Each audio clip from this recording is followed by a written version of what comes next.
Hi అండి, hello, అందరూ బాగున్నారా? నేను మీ అరుణని. Welcome to Aruna family creatives. ఈరోజు మీకు ఈ వీడియోలో పచ్చళ్ళు ఇష్టంగా తినే వాళ్ళకి స్పెషల్ రెసిపీ అండి. దొండకాయ, పచ్చి కొబ్బరి, పచ్చిమిర్చి, ఓన్లీ ఈ 3 ఉంటే చాలు పచ్చడి ప్రిపేర్ చేసేసుకోవచ్చు. అందుబాటులో ఉండేటిను తయారు చేసుకునే విధానం చూడండి. మొదటగా పచ్చిమిర్చి ఒలుసుకొని కడిగి పక్కన పెట్టుకున్నాను. దొండకాయలు కోసి దబ్బలుగా పక్కన పెట్టేసుకున్నాను. నెక్స్ట్ ఒక బౌల్ తీసుకొని పచ్చిమిర్చి, ఒక 1/2 కిలో పచ్చిమిరపకాయలు, ఒలుసుకున్న పచ్చిమిర్చి 1/2 కిలో దబర్లో వేసేసుకున్నాను. కట్ చేసుకున్న దొండకాయ ముక్కలను కూడా అందులో వేసుకోండి. మొత్తం అందులో వేసేసుకొని 1/2 కిలో దొండకాయలు, 1/2 కిలో పచ్చిమిర్చి సరిపోతాయి. నెక్స్ట్ మనం వీటిల్ని ఆయిల్ మనకి పచ్చి నూనె పోసేసుకోవాలండి. నేనైతే శనగ నూనె పోస్తున్నాను. మీ ఇంట్లో ఉంటే వేసుకోవచ్చు, మామూలు ఆయిల్ అయినా వేసుకోవచ్చు, ఫ్రీడమ్ అయినా.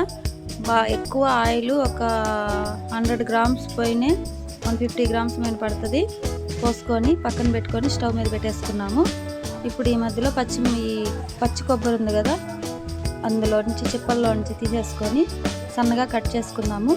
ఇప్పుడు మళ్ళీ స్టవ్ మీద చూస్తూ అప్పుడప్పుడు ఉడికిందా అడుగు అంటకుండా ఇట్లాగా కుదేసుకుంటూ ఉండాలండి. మనం కలబెట్టిన అవసరం లేదు. ఇట్లా మసిగుడ్డతో ఇట్లా తిప్పితే చాలు. మళ్ళీ మూత పెట్టేసుకొని ఉడికించుకోవాలి.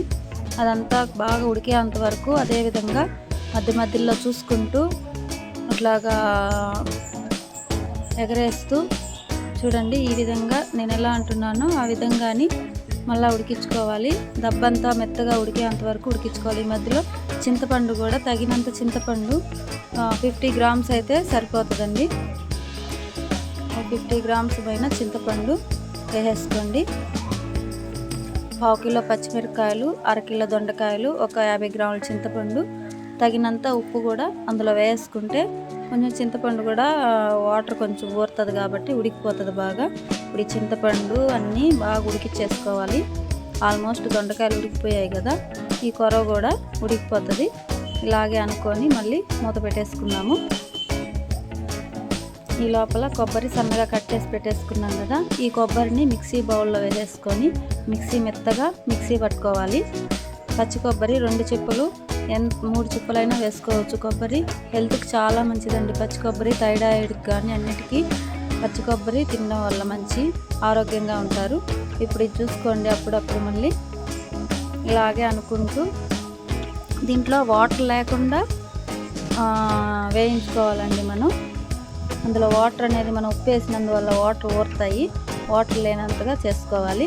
చూడండి, ఈ మిక్సీ బౌల్లో వేసేసుకొని మిక్సీ పట్టేసుకున్నాం. కొబ్బరి పక్కన పెట్టేసుకున్నాము. ఇప్పుడు ఇవి అన్నీ ఉడికిపోయాయి. బాగా రోట్లో వేసుకొని మొత్తాన్ని దంచేసుకుందాము.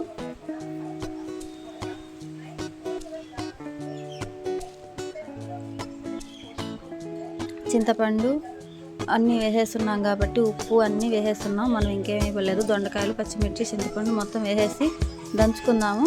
ఇందులో మనం ఏమీ లేదు, పల్లీలు కానీ ఏమీ లేదు, కానీ టేస్ట్ మాత్రం జిగురుగా బాగా వస్తుంది పచ్చడి.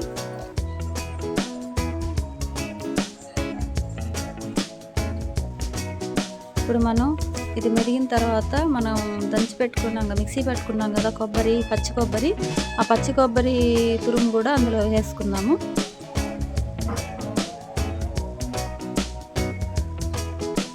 మొత్తం వేసేసి బాగా కలిసే విధంగా మొత్తాన్ని దంచుకోవాలి. నెక్స్ట్ మనం దంచుకున్న తర్వాత ఒక 10 వెల్లుల్లి రెబ్బలు వేసేసుకోండి. అవి 10 వెల్లుల్లి రెబ్బలు కూడా వేసుకొని దంచుకోండి. దీంట్లో చూపించడానికి మిస్ అయింది, మీరు వెల్లుల్లి కూడా వేసేసుకోండి, చాలా రుచిగా ఉంటుంది.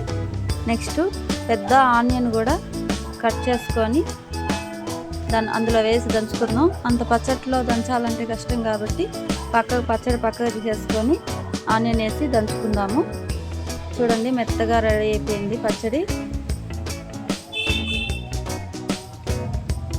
ఈ పచ్చడిని ఒక బౌల్లో తీసేసుకొని ఆ రోట్లోనే ఆనియన్స్ 2 పెద్ద ఎర్రగడ్డలు 2 వేసుకొని దంచుకోవాలి.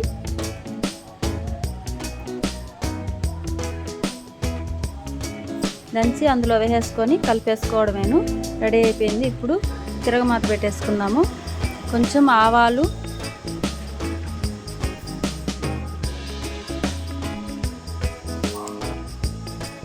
కొంచెం జీలకర్ర, 1 టేబుల్ స్పూన్ ఆవాలు, 1/2 టేబుల్ స్పూన్ జీలకర్ర వేసుకోండి. కరివేపాకు రెబ్బలు ఒక 4-5 కరివేపాకు రెబ్బలు వేసుకోండి. అంతా చిటపట అని వేగిన తర్వాత అందులో వేసేసుకొని కలబెట్టేసుకోవడమేను.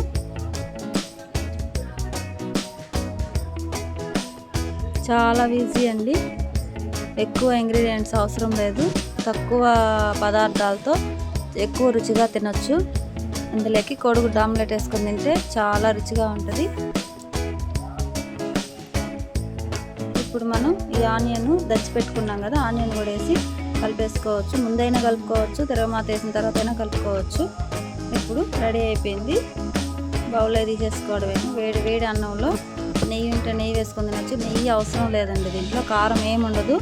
ఎక్కువ కారం ఉండకుండా కరెక్ట్గా దొండకాయలు వేసాం కాబట్టి పచ్చడి పల్లీలు వేసినట్లుగానే ఉంది చూడండి. పల్లీలు లేకుండానే చాలా ఈజీగా తక్కువ ఇంగ్రీడియంట్స్తో ఫాస్ట్గా చేసుకోవచ్చు. ఈ వీడియో కానీ మీకు నచ్చినట్టయితే లైక్ చేయండి, షేర్ చేయండి. ఇంతవరకు మా ఛానల్ సబ్స్క్రైబ్ చేసుకోకపోతే దయచేసి సబ్స్క్రైబ్ చేసుకోండి. Thank you for watching. ఇంతవరకు మా ఛానల్ ఆదరిస్తున్న ప్రతి ఒక్కరికి తప్పకుండా ధన్యవాదాలండి.